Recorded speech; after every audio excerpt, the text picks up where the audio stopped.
운전하다 보면 깜짝깜짝 놀래요. 오토바이만 보면. 트라우마가 생겼지.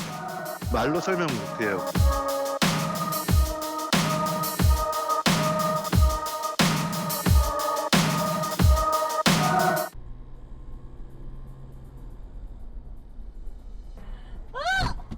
아씨!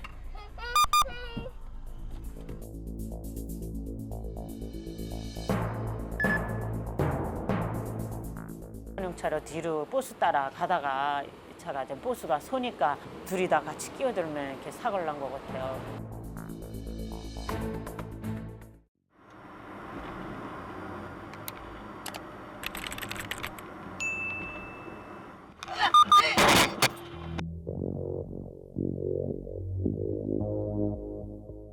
말로 설명 못해요. 진짜 마른 하늘의 날벼락이었어요. 중앙분리대가 끝나고 기둥이 하나 있어요. 그거에 가려서 오는 걸 전혀 못 봤어요. 눈앞에 갑자기 사람이 튀어나가니까 그때는 손도 발도 막 떨리고 정신이 하나도 없었죠.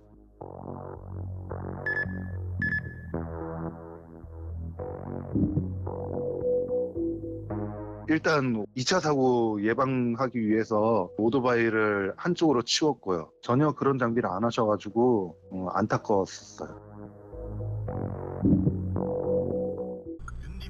여기서 윤디라고 불러줍니까?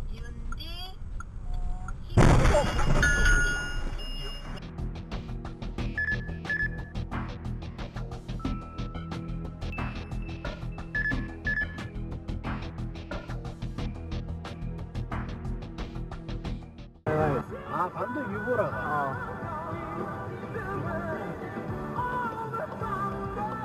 완전 가라. 버스 오는 거 아이가 여기?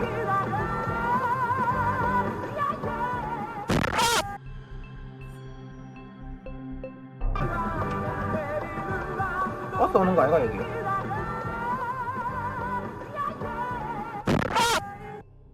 근데 상대방 쪽에서는 버스 정류장 앞에서 일단은 제가 정차를 했다는 그 이유로 이제 제 가실 일을 계속 이제 물고 늘어지더라고요.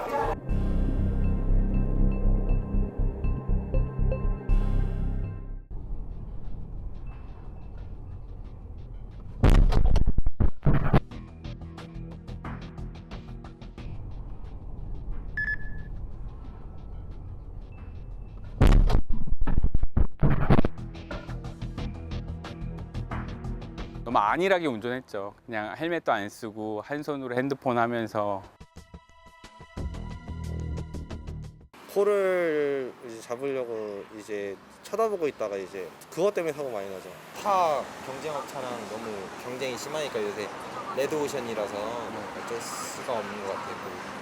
몸에 배어 있다는 겁니다. 특히 퀵서비스 같은 경우에는 칼치기나 보더차도 구분 없이 달리는 거에 대해서 몸에 익숙해 있거든요. 그러다 보니까 또 자신의 운전에 대해서 너무 자신감이 충만되어 있는 경우도 있습니다. 정부의 어떤 법적, 제도적 부분도 취약하다는 거, 이런 것이 이런 부분들을 유발시키는 사안이라고 볼 수가 있습니다.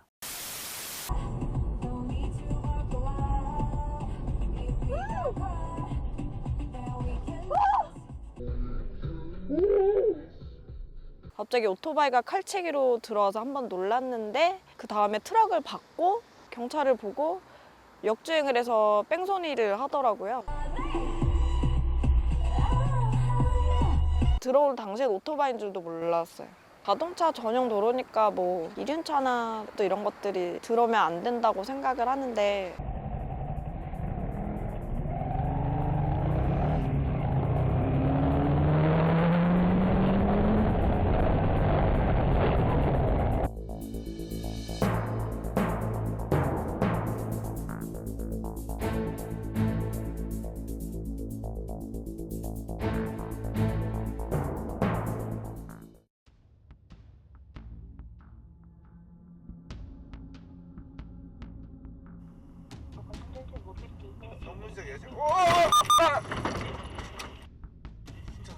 그러니까 제가 2차선에 있었는데 1차선에 왔었을 때 그때 저는 오토바이가 있는 걸 발견했거든요. 유턴하는 차량이었으면은 제가 상대방이 반대편에서 오면 라이트도 있을 거고 전혀 이쪽으로 올 거라고는 상상을 할 수가 없었던 상황이었죠. 그 오토바이 운전자 같은 경우는 저를 못 봤었다. 근데 제가 그리고 나서 영상을 자세히 다시 봤더니 휴대폰을 확인하고 있어요. 한 손으로 운전하면서 휴대폰을 보고 있거든요.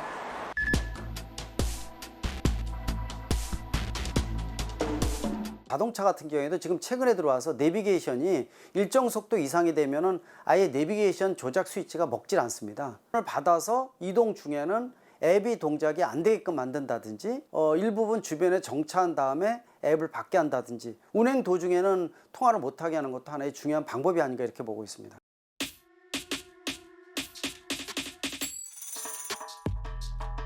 그런데 말이죠. 이게 서울 같은 경우는 이제 강북에 5억짜리 주는데 제가 눈으로 육안으로 봤을 때는 연기가 나고 불꽃이 보였습니다. 모르고 그냥 가고 있었어요. 한적으로 과거에 면접을 해왔지 않습니까? 평소 33평형 이하로 이렇게 해왔는데 그래서 여야가 협의해서 문제가 되는 부분들은 빼는 게 좋을 것 같습니다. 네. 여기 뭐 대부분의 것들은 그분은 불을 끄는데 뭐 당황해서 그런지 불 지피듯이 입으로 후 불어서 끄고 계셨습니다. 하겠다 그렇게 얘기했습니다. 예, 워낙 파격적인 내용이 많이 들어있기 때문에 부동산 거래는 활성화될 것으로 생각이 됩니다. 그리고 최후에는 지나가던 차를 세워서 그분이 먹던 음료수로 하락기거든요. 그래서 2000년 얼핏 짐작하기에는 그게 뭐 전기선에서 합선이 돼서 거기서부터 번져나간 것 같아요.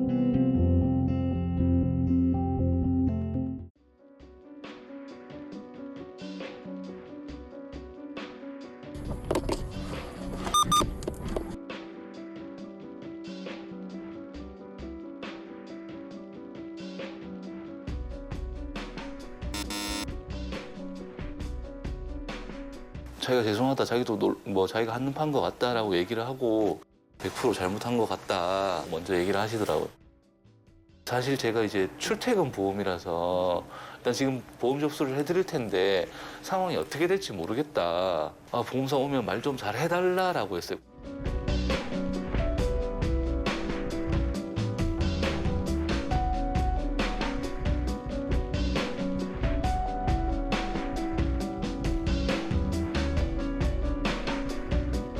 배달 일을 하실 것 같으면 운송용 보험을 정확하게 들어야 되는 게 맞는 것 같아요.